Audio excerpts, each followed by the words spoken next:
പരിശുദ്ധ ദൈവമാതാവിന്റെ വണക്കമാസം 6-ാം ദിവസം.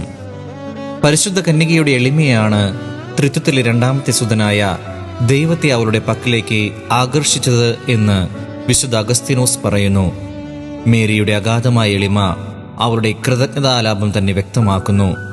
എന്തെന്നാൽ അവൻ തന്റെ ദാസിയുടെ താഴ്മയെ തൃക്കൺ പാർത്തു. ഇന്നു മുതൽ എല്ലാ തലമുറകളും എന്നെ ഭാഗ്യവതിയെന്ന് പ്രകീർത്തിക്കും.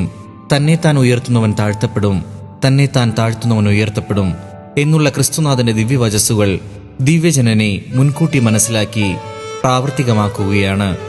എല്ലാ തലമുറകളും എന്നെ ഭാഗ്യവതി എന്ന് പ്രകീർത്തിക്കും. പരിശുദ്ധ കന്യക ഒരു പ്രവചനം നടത്തുകയാണ്. ആ പ്രവചനം എത്ര സ്വാർത്ഥകമായിരുന്നുവെന്ന് തിരുസഭാ ചരിത്രം പരിശോധിക്കുമ്പോൾ നമുക്ക് കാണുവാൻ സാധിക്കും.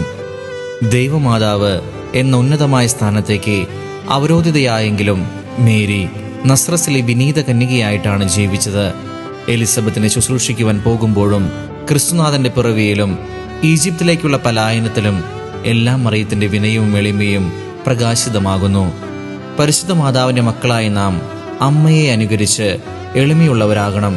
എളിമയുള്ളവർ ഭാഗ്യവാന്മാർ, എന്തെന്നാൽ ഭൂമി അവർ അവകാശമാക്കും എന്നുള്ള ക്രിസ്തുനാഥന്റെ വാക്കുകൾ നമ്മുടെ ജീവിതത്തിലും അന്വർത്ഥമാക്കാം.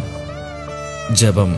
ദൈവമാതാവായ പരിശുദ്ധ കന്യകയെ, അങ്ങയുടെ വിസ്മയവഹമായ എളിമയെപ്പറ്റി ചിന്തിക്കുമ്പോൾ ഞങ്ങൾ ലജ്ജിതരാകുന്നു. അങ്ങയുടെയും അങ്ങ് തിരുക്കുമാരൻ്റെയും എളിമ അനുകരിക്കുവാനുള്ള അനുഗ്രഹം ഞങ്ങൾക്ക് നൽകണമേ. എളിമ വിശുദ്ധിയുടെ അടിസ്ഥാനമാണെന്ന് ഞങ്ങൾ മനസ്സിലാക്കുന്നു. ഞങ്ങളുടെ അഹങ്കാരത്താൽ അവിടുത്തെ ദിവ്യസുതനെ പലപ്പോഴും ദ്രോഹിച്ചിട്ടുണ്ട്. അങ്ങയെ സ്നേഹിക്കുന്നതിൽ ഞങ്ങൾ വിമുഖരായിരുന്നു.